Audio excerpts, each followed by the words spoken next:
जामताड़ा जिले के नाला प्रखंड में नेताजी स्टेडियम कालीपाथर मौजा से 9 दिवसीय लक्ष्मी नारायण महायज्ञ का भव्य शुभारंभ कलश यात्रा के साथ हुआ। हजारों श्रद्धालु रथ, घोड़ा और अन्य वाहनों के साथ शामिल हुए हैं, जिससे पूरा इलाका भक्तिमय माहौल में सरोबार नजर आया। पुरुष और महिला श्रद्धालुओं ने स्टेडियम से करूली नदी तक यात्रा की, जहां वैदिक मंत्रोच्चारण के साथ कलश में पवित्र जल भरकर यज्ञ पूजा स्थल पर स्थापित किया गया।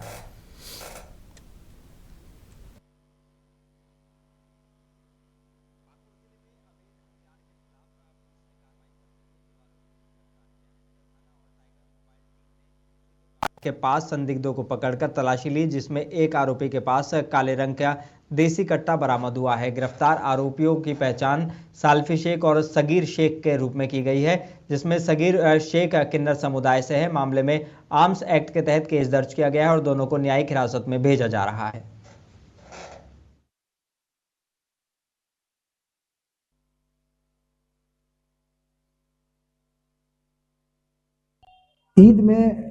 ईद में जो पार्क में भीड़ होती है, उसके मद्देनजर पुलिस अधीक्षक महोदय के द्वारा वहां पर पर्याप्त संख्या में फोर्स की व्यवस्था की गई थी।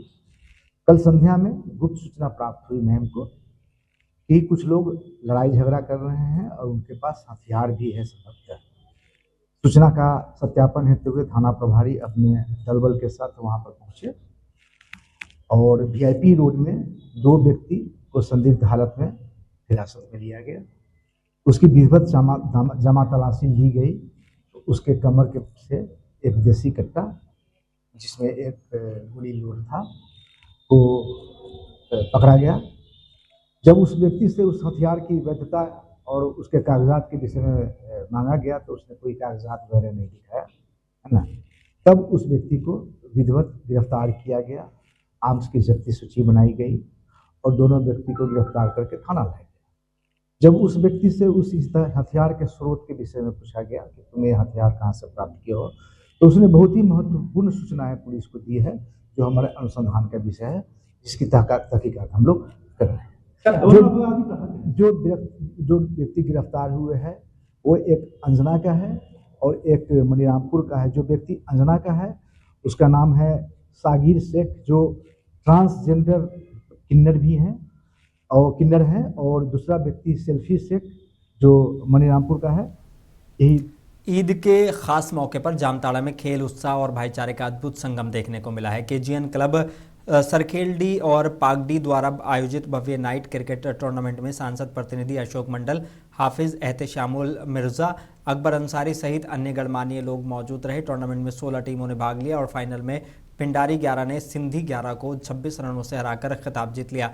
तालिब खान को मैन ऑफ द मैच, अनु मिर्जा को मैन ऑफ द सीरीज और आफ्ताब को बेस्ट बॉलर चुना गया। मुख्य अतिथियों ने युवा खिलाड़ियों को प्रोत्साहित किया और आयोजनों को भाईचारे और सामाजिक एकता का प्रतीक बताया। जो लोगों को और खिलाड़ियों को यहाँ पे खिलवा रहे हैं, बड़ी खुशी की बात है, बड़े उमंग है कि जामताड़ा छोटी सी जगह पे ऐसे ऐसे खिलाड़ियों को देखने को मिलता है। आज मैं चाहूँगा और बहुत जल्द हर गांव से, प्रखंड से खिलाड़ियों का टीम चुनाव किया जाएगा और बहुत जल्द। गढ़वा जिले में रमना थाना के हरिपुर OP, बरडीहा, डंडई और विशुनपुरा थानों में रामनवमी को लेकर अवैध महुआ शराब के खिलाफ सघन छापेमारी अभियान चलाया गया। इस कार्रवाई में कुल 1100 किलो जावा महुआ बरामद किया गया है, जिसमें रमना और हरिहरपुर में 200 किलो, बरडीहा में 600 किलो, डंडई में 200 किलो और विशुनपुरा में 100 किलो शामिल है। मौके पर महुआ शराब बनाने वाले सभी उपकरणों को नष्ट कर दिया गया। पुलिस ने कहा कि ऐसे अभियान त्योहारों से पहले शराब की अवैध बिक्री रोकने के लिए लगातार किए जाएंगे।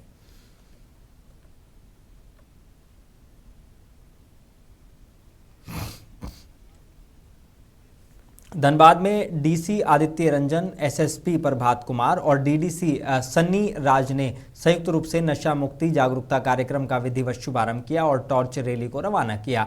ये रैली जिले के विभिन्न प्रखंडों में जाकर लोगों को नशा मुक्ति के प्रति जागरूक करेगी। उपायुक्त ने कहा कि अभियान को हर गांव और पंचायत तक पहुंचाया जाएगा। अधिकारियों, छात्रों और सेविकाओं ने सामूहिक रूप से नशा मुक्त समाज बनाने की शपथ ली।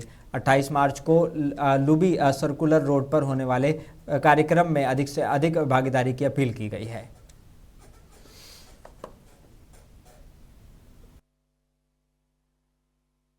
नशा मुक्त अभियान को लेके अभी जो सप्ताह चल रहा है, हम लोग कोशिश कर रहे हैं कि पूरे धनबाद में एक एक जो सामाजिक कुरीति है उन सब पर थोड़ा सा टारगेट करके काम करें। अभी सड़क सुरक्षा सप्ताह के समय हम लोगों ने सड़क सुरक्षा को लेकर जागरूकता करने की कोशिश करी और एक बहुत बड़ा सफल अभियान रहा।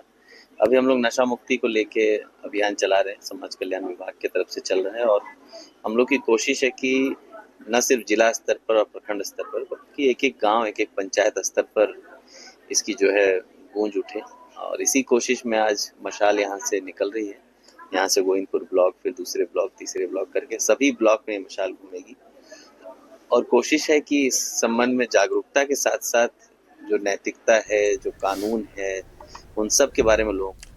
धनबाद जिले के बलियापुर थाना इलाके के अंतर्गत सिंधिया घाट गांव में गौ अवशेष मिलने से कुछ समय के लिए तनाव फैल गया। हालात को काबू करने के लिए पुलिस और प्रशासन ने तुरंत कदम उठाए हैं।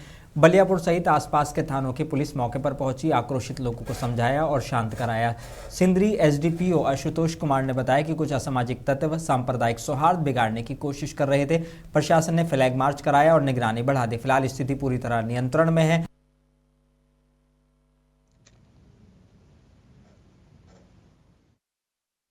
कुछ असामाजिक तत्वों के द्वारा यहाँ पे जो सांप्रदायिक सौहार्द है उसको बिगाड़ने की कोशिश की गई थी, लेकिन बहुत ही जल्दी यहाँ के स्थानीय थाना प्रभारी बलियापुर के सत्यजीत के द्वारा इमीडिएट एक्शन लिया गया और उसमें तुरंत से फ्लैग मार्च वगैरह निकाला गया और दोनों समुदाय के जो भद्र नागरिक हैं उनके साथ भी बैठ करके इनके द्वारा बातचीत की गई है। अभी कोई समस्या नहीं है, छोटी सी समस्या थी, उसका समाधान कर दिया। नवमी को लेकर पुलिस पूरी तरह सतर्क नजर आ रही है। पुलिस केंद्र के परेड ग्राउंड में दंगा निरोधी मॉक ड्रिल का आयोजन किया गया, जिसमें जवानों ने भीड़ नियंत्रण और आपात स्थिति से निपटने का अभ्यास किया। इस दौरान बलवा ड्रिल, त्वरित कार्रवाई और समन्वय क्षमता को परखा गया। एम्बुलेंस की भी व्यवस्था रखी गई ताकि किसी भी स्थिति में तुरंत मदद मिल सके। अधिकारियों ने जवानों को संवेदनशील इलाकों में विशेष सतर्कता बरतने और आम लोगों के साथ संयमित व्यवहार रखने के निर्देश दिए हैं।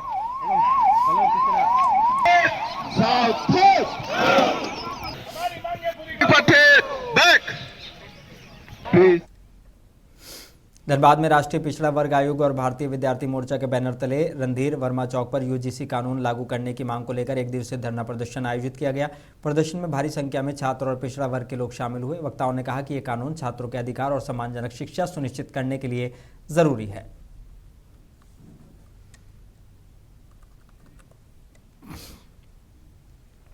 बुंदेलखंड महाविद्यालय के एनएसएस शिविर के 5वें दिन छात्र छात्राओं को अग्निशमन, मिशन शक्ति अभियान और प्राथमिक चिकित्सा की जानकारी दी गई। फायर सर्विस के एलएफएम जगत सिंह ने आग से बचाव और सिलेंडर आग बुझाने के तरीके बताए। वहीं डॉक्टर प्रगति शर्मा ने महिला हेल्पलाइन, सरकारी योजना और प्राथमिक उपचार की जानकारी दी।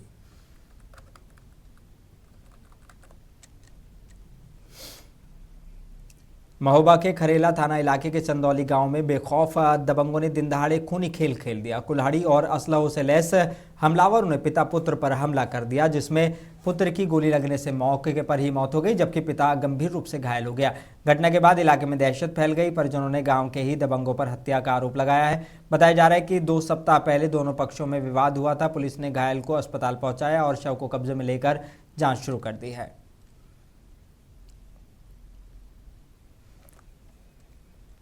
अलीगढ़ के जेएन मेडिकल कॉलेज के ट्रॉमा सेंटर में इलाज के दौरान बड़ा बवाल हो गया। पानी पिलाने को लेकर हुए विवाद में तीमारदारों ने डॉक्टर और नर्सिंग स्टाफ के साथ मारपीट की।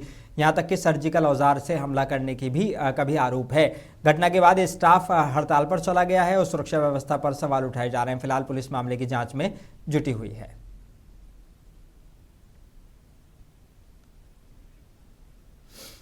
दिल्ली में प्रधानमंत्री नरेंद्र मोदी ने पश्चिम एशिया के बदलते हालात को देखते हुए पेट्रोलियम, क्रूड गैस, बिजली कटौती और फर्टिलाइजर सेक्टर से जुड़े हालात की समीक्षा करने के लिए एक हाई लेवल मीटिंग की अध्यक्षता की। इस पर जेएमएम सांसद महुआ माझी ने प्रेस वार्ता कर अपनी बातों को रखा। उन्होंने कहा कि इस मुद्दे पर संसद में भी चर्चा होनी चाहिए। होना चाहिए, लेकिन मैं तो चाहूँगी कि ये बैठक पक्ष विपक्ष दोनों के बीच होना चाहिए। सांसदों के साथ भी बैठक होनी चाहिए। अभी पार्लियामेंट चल रहा है, वहाँ इस पर बहस होनी चाहिए ताकि पूरे देश के अलग अलग हिस्सों से आए सांसद अपनी अपनी राय रख सके। कहाँ क्या प्रॉब्लम है, उससे कैसे निपटा जाए, इस पर भी बात हो सके। क्योंकि ये संकट की घड़ी है। लग रहा था कि युद्ध रुक जाएगा, ज़्यादा दिन नहीं चलेगा, लेकिन अब तो ये आप देख रहे हैं कि परमाणु युद्ध के कगार पे है और स्थिति विकट होती जा रही है। ऐसे में देश में घबराहट है और एलपीजी गैस